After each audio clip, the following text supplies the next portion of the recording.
Well, hello there, my friend. Welcome to the fire. Let's see here. Ooh, ooh, ooh.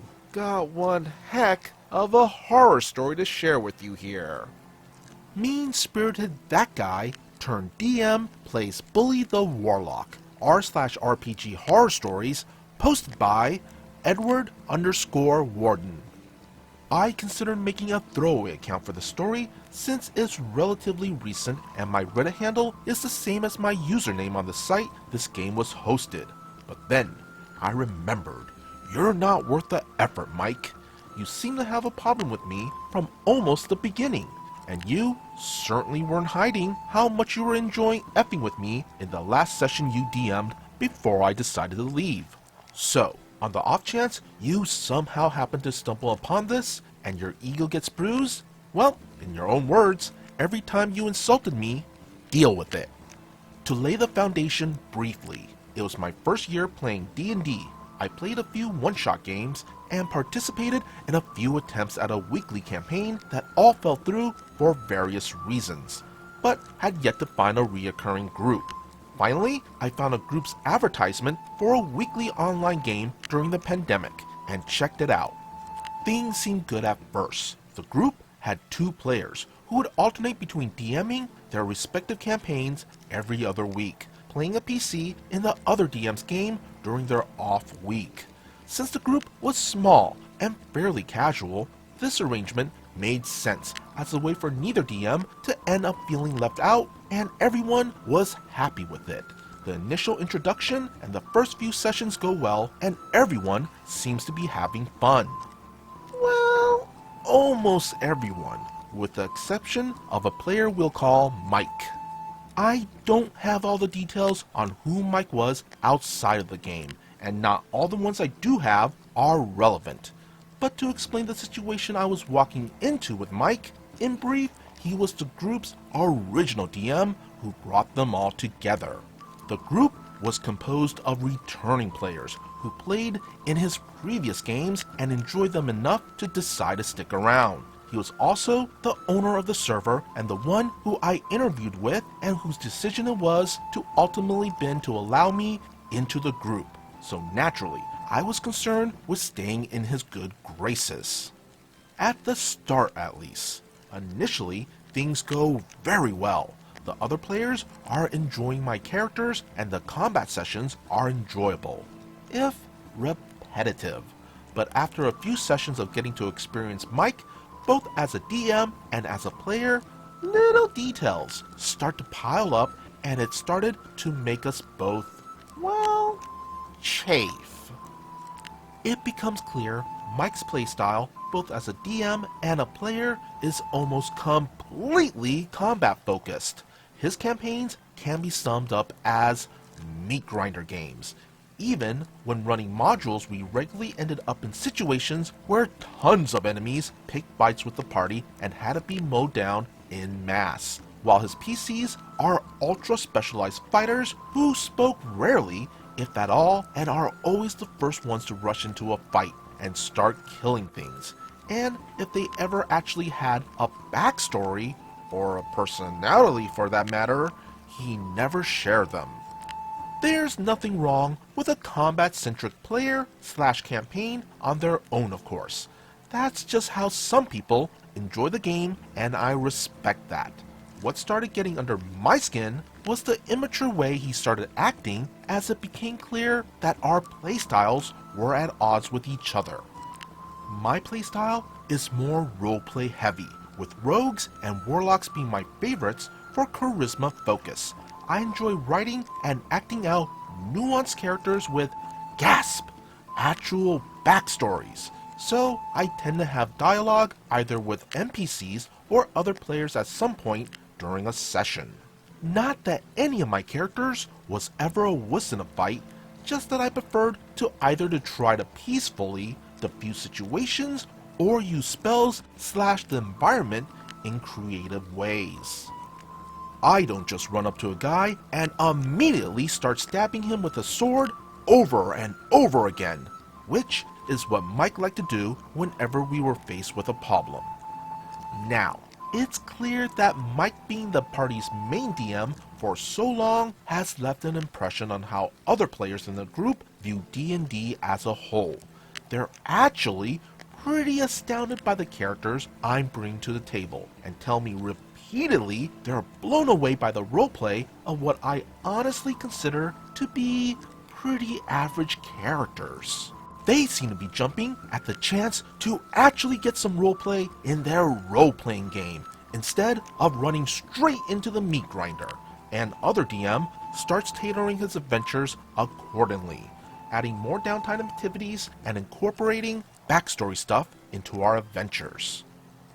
Mike didn't like this. He never said anything, even when asked privately if he had an issue. But as time went on, he becomes non-responsive to anything that doesn't involve killing things. And if he speaks at all, he's very condescending or snappy, and pretty clearly acts like we're wasting his time. Now, each of these instances, except for the very end, could probably be ignored on their own since they were infrequent and the rest of the group was a genuine treat to play with. But as time went on and Mike's little outbursts became more frequent and noticeable, the little pieces of shit started to pile up and cast a stink over the whole group. A few, but not all these instances were: other DM runs a Halloween-themed session. Other DM used to be a theater kid and so likes to use funny voices and actual special effects in his games. He manages to rig up some sort of contraption with fishing wire to levitate his headphones and mic in the video chat, making it look like he was a ghost.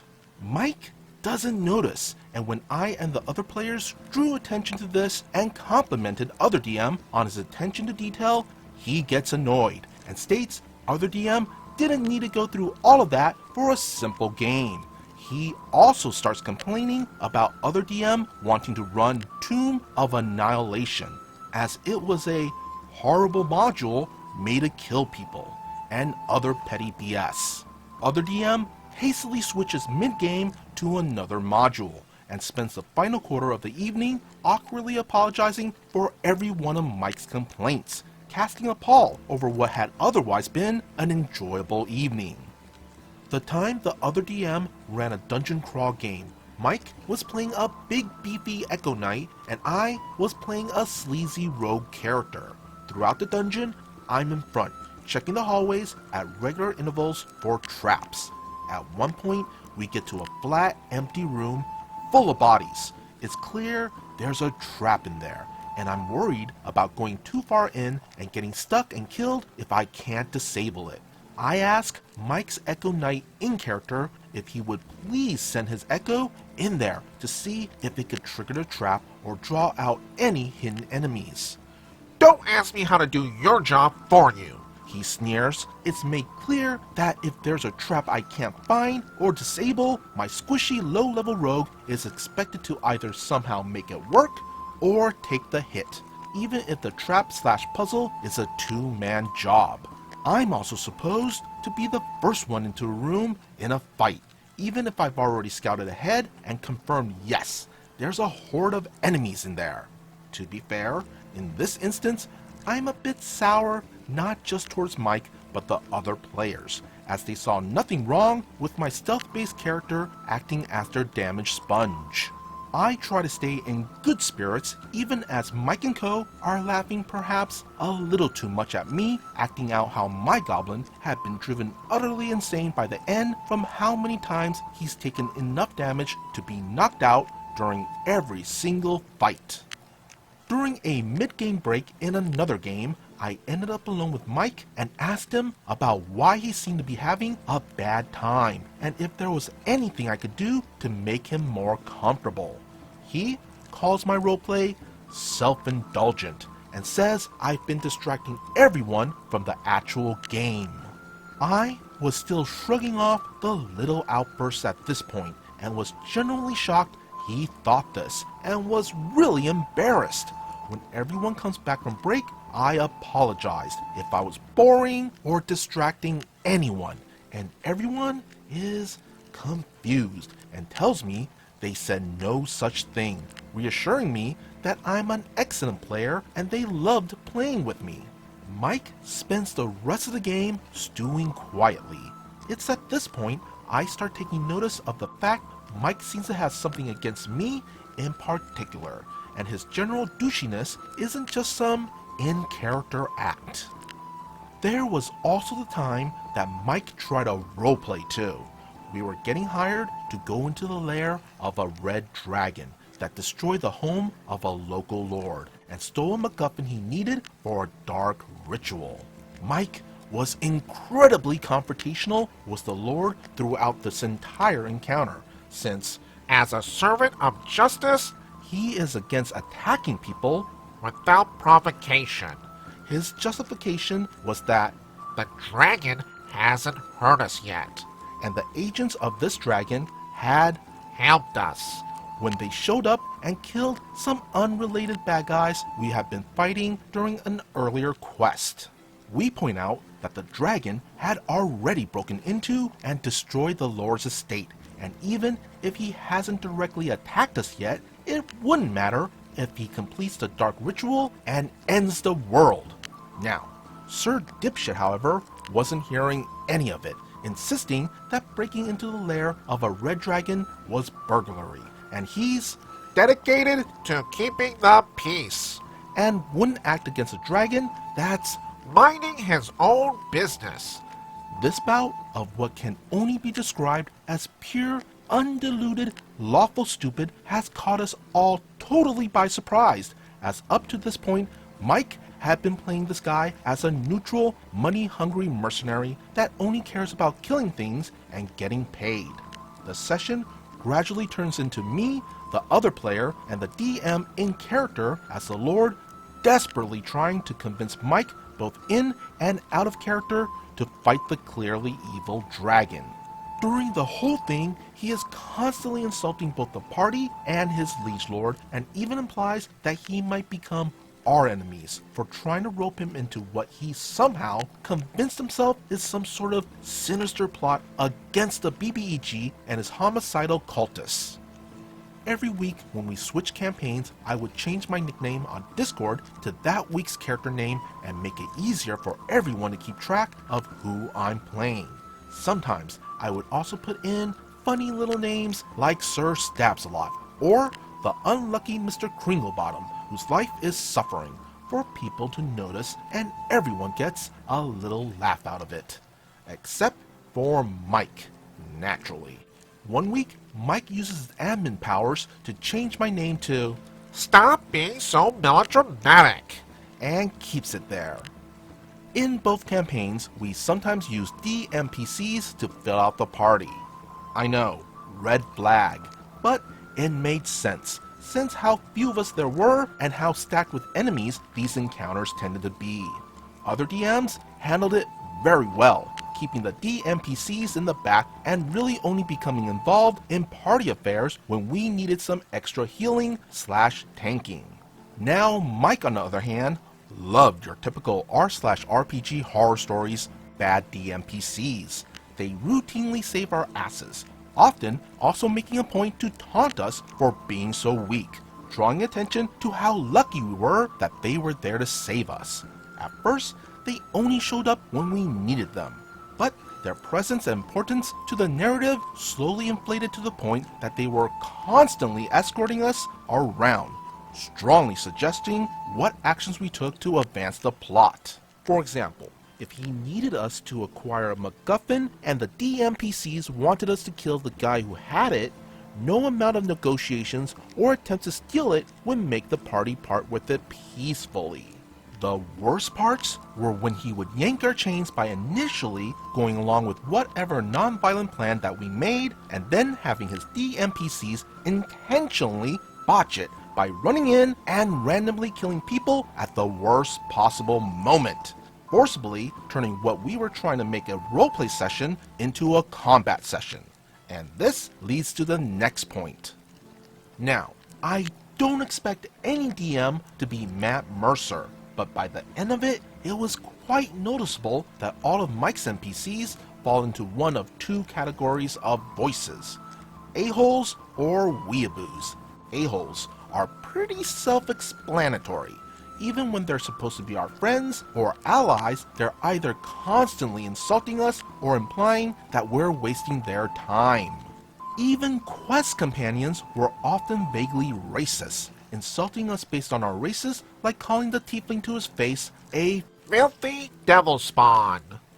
For the record, I don't think Mike was a racist, just that he really enjoyed the opportunity to roast us to our faces. These a-holes were basically Mike playing himself. The weeaboos, however, were frankly poorly executed anime stereotypes. Tsundere, or emotionless girl, sexy nuns that would take turns insulting and healing us, or macho min-max ultra warrior dudes with a cloud strife style and ridiculously oversized swords.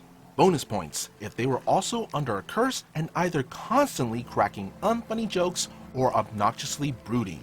They were largely set dressing in between fights, so their voices also tend to become the same as a-holes once they said their piece and Mike wanted us to hurry along to the next fight. Oh, and Mike also liked to loudly blare Devil May Cry and anime fight music during his fights on a loop. A minor complaint, but Mike's campaign worlds tended to run on video game logic. Like Skyrim, you could loudly and brutally murder someone in their home, sleep in their bed for 8 hours, and walk back downstairs with none of the people in the house noticing anything wrong. Now, due to the frequency and difficulty of the fights, we were constantly long resting in increasingly ridiculous places, from an empty room in an occupied dungeon to eventually the BBEG's own house with none of the servants noticing the dead bodies littering the halls. Now, each of these, on their own, I could have overlooked. Indeed, Mike tended to delay his games due to work or stress, so I played a bit more with him as a player than as a DM. Also, as insufferable as he could be, he was genuinely useful in a fight and tended to keep to himself mostly. So when his animosity towards me, playing wrong, wasn't flaring up, I could focus on how much fun I was having with the other players. That was until the climax of the Hell campaign. It was the campaign I was originally brought into the group to play, but sessions, thankfully, got delayed several times. It started as a pretty average campaign, but as the animosity between Mike and me grew during the other DM's games, it quickly turned into a highlight reel of Mike's most a-hoish moments. Several of the instances above came from this campaign. I was playing a Hexblade, which seemed to especially set Mike off. He seemed to think that Hexblades were a worthless class, and that my place wasn't in combat but at the very rear of the party, slaying spells. This, of course, defeats the whole point of a melee caster, and I put a number of my spells into touch or short range abilities. I was also matching pace with, and in some cases, dealing more damage than his DMPCs in fights, which I think he took as some sort of personal affront as a power gamer. The module was Descent into Avernus, and we didn't even get to the actual hell before I quit. It had everything. Douchey NPCs that constantly insulted the group or made fun of my character's traumatic backstory, and enemies that seemed to target me more than anyone else once Mike realized how much damage I could do. Things rose from a simmer to a boil when we got to the dungeon of the Dead 3 battle. I managed to get a curse placed on my head that prevented me from receiving any healing. This is pretty devastating, especially for a squishy Hexblade, since a good portion of our class features revolve healing us as we kill things to offset our low HP. So, unless I want to get murdered 2 rounds into combat, I'm stuck in the back being a suboptimal caster. Right where Mike smugly tells me where I should have been all along. At the start of the next session, I immediately start looking around town for a temple that can remove the curse. I'm told that Baldur's Gate actually has no temples. Unwilling to give up, the group walks around looking for a priest, a missionary, anyone that knows anything about curses. I'm told the only way to remove a curse as extremely powerful as mine was to go to Candlekeep, which I know for a fact is much later on in the module. Something about this is fishy. Even the other party members are getting vocal over how something like this would pretty severely gimp any character, and that I would probably be better off either scrapping my Hexblade or have Mike DM fiat the curse away with an act of God or a visit from an OP DMPC. But Mike insists that this is how the module says to play the curse, and that he promises a big payoff from it later for me. Spoilers, there is no payoff, at least not the good kind. I then asked a friend who had played Descent into Avernus before about this curse, and he immediately gives me a weird look. Dude, that curse? That could be removed by a remove curse spell at any temple. Baldur's Gate has a ton of those. I'm not surprised by this news, just disappointed that it's gotten to this point. Next session rolls around and I subtly press Mike a bit about the curse, trying to see if I could get him to admit that he's altered the curse to F with me. He cheerfully reassures me that he's got a plan and that we'll get it all squared away at Candlekeep, which he reinstates the book says is the only possible place that could remove the curse. Great! We then get introduced to some new special encounters, invisible enemies that have ready action attacks keyed up for surprise when I walked by. After getting stabbed in the gut a few times this way, we finally roll around to breaking into the devil cultist's mansion. I'm going to gloss over a lot of other bullshit that went down around this time and get to the final straw. So, we're trying to get access to this mansion, and the guards are insulting us and telling us in no uncertain terms to F right off. Mike actually apologized to us for how offensive he's having the guards be here, promising there's a reason for it in the book. I've checked. There's nothing in the book mandating he say the horrible things that they're saying to us, and it's really no different from the now non-stop verbal abuse that we're getting from our DMPC friends anyway. After attempting to come up with several plans that the DMPCs shot down as stupid or totally implausible, both players and Mike agree to a plan that has me go over the wall alone. Basically, I would Misty Step over the wall, hide and wait for a guard change, and then open the gate from the other side and let the party in. Sounds good, as there's only a few guards visible and the gate was only a few feet from where I would be hiding anyway. So, the level of danger, even if I was caught, seems minimal even to my crippled character. So, I Misty stepped over the wall and into a tree. I waited until the guard on duty has finished his shift, and then Misty stepped into the yard again. I admit, it was a significant misstep on my part. I shouldn't have burned both spell slots before any combat started and just rappelled down the tree. You need to understand, however, with just how frequent the party needed to rest from fighting, that I reasonably assumed that we would take a break after the gate was opened and I would get them back right away. I don't think for a second it would have stopped Mike from doing what he did next, but I do acknowledge that I did inadvertently make it easier for him to spring his trap. Make a stealth roll, He declares as I climb into an empty-looking corner of this big open yard. I fail, and he starts laughing that not only did I get spotted by the guards, I was spotted by both the old and new patrols. 8 guards materialized from thin air around me, boxing me in with my back to the gate. What follows is probably the most uncomfortable moment I ever had in a game. The group watches helplessly through the gate as my unhealable character is almost hacked to death by these guards. Several rounds go by while I dodge attacks of opportunity from having my back turned to the enemy while fumbling trying to get the goddamn gate open. The fact that I miraculously haven't died yet has done nothing to dampen Mike's fun, however. He's singing out loud, Bully the Warlock! Bully the Warlock! to the tune of Ride of the Valkyries, and cackling a variety of insults at my character as he's hacking me to death. So, you're supposed to be an experienced thief, huh? You think you're strong, huh? By the time I finally get the damn gate open and stumble away 9/10 dead, he's laughing maniacally, non-stop like an effing lunatic.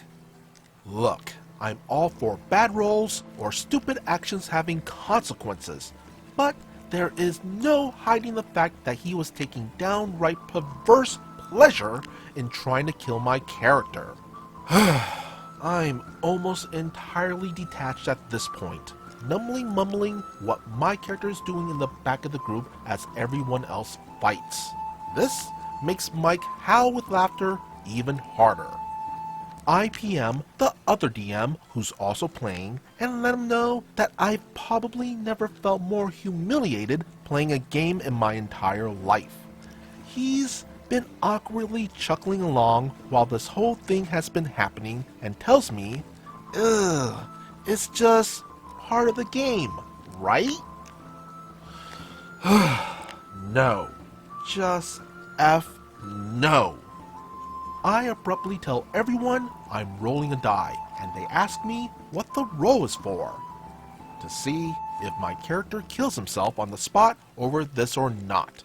The mood, suddenly around the table, dies as it sinks in that Mike has finally gone too far. And the session ends not long after this, with us long resting in a room in the mansion with blood and dead bodies laying splattered everywhere. Not any of the friendly NPCs walking around have noticed, because why not? I then send Mike a message telling him, while I'm not sure what you meant, I felt singled out. If I choose to continue this game, the curse will either be gone next session, or I'll be retiring the character. He then sends me back a rambling non-apology, telling me that even if I felt hurt by the way he was acting, it wasn't his intent. Basically denying any wrongdoing. He also gives me a way to end the curse, involving clearing the current dungeon. I'll admit it was an uncharacteristically fair compromise by Mike's standards, so I considered it. Also, I finally came to terms with the fact that I just didn't like playing with him, and honestly was dreading showing up to his next game in 2 weeks. He was also good friends with the other group members long before I showed up and owned a server. So I'm absolutely sure that if I just told Mike that I didn't want to play in his campaign anymore and just try to play in the other DM's game full time, he would take it as a personal insult and the resulting shit fit would break the group apart.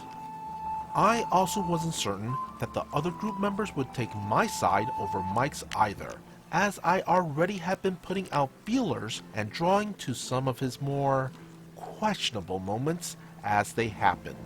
They seem to have a higher tolerance for his BS, explaining that's just how he was.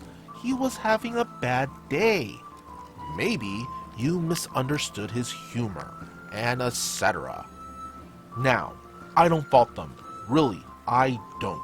He had been their friend for a while, and maybe he's really an alright guy when he's not in a competitive environment.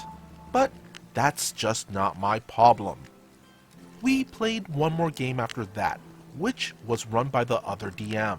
It was a sequel to a campaign the group had run before I joined, so everyone else brought back their old player characters while I was introduced as a new ally helping them out. We then do a little segment at the start where everyone introduces their characters to me and explains what they were doing between this adventure and the last one. When we get to Mike's anime girl, this was all he said. She's a ranger. She fights monsters. Can we just get this over with? And that was it. The straw that broke the camel's back. Mike was just a genuinely sour person, and I knew he had zero interest in ever trying to change. So I left. After the session finished, I sent out a message to everyone citing personal issues to allow him to save some face and avoid drama. And then I was gone. Thankfully, there's a happy ending. I immediately started playing with a different group and hit it off immediately with everyone. We're still playing regularly to this day and are all now good friends, and I've recently started designing a campaign of my own that I hope to run in the near future. Even though I certainly don't miss him, in a way I suppose I'm grateful to Mike, both for having introduced me to some excellent people I still stay in touch with, as well as showing me how not to behave as both a player and a DM. Thanks for nothing, Mikey. Oh, jeez. Mike sounds like a grade A insufferable ass. From OP Story, I totally agree with them that Mike was intentionally targeting them. Honestly, I would not have stuck around for that game as long as OP did. And the group being complicit and even defending Mike's behavior? Yeah, that's just bull. Especially that Paul bully the Warlock incident? Someone besides OP should have stepped in at that point, because that shit was just messed up. And I'm pretty sure at least one other person at that table knew that. When people make excuses like, don't mind them, that's just how they are. Or, it's fine because they're not like that to me. That's just being complicit and enabling abuse and toxicity. Those people are no better than the people they're making excuses for. This was definitely a no D&D is better than bad D&D situation.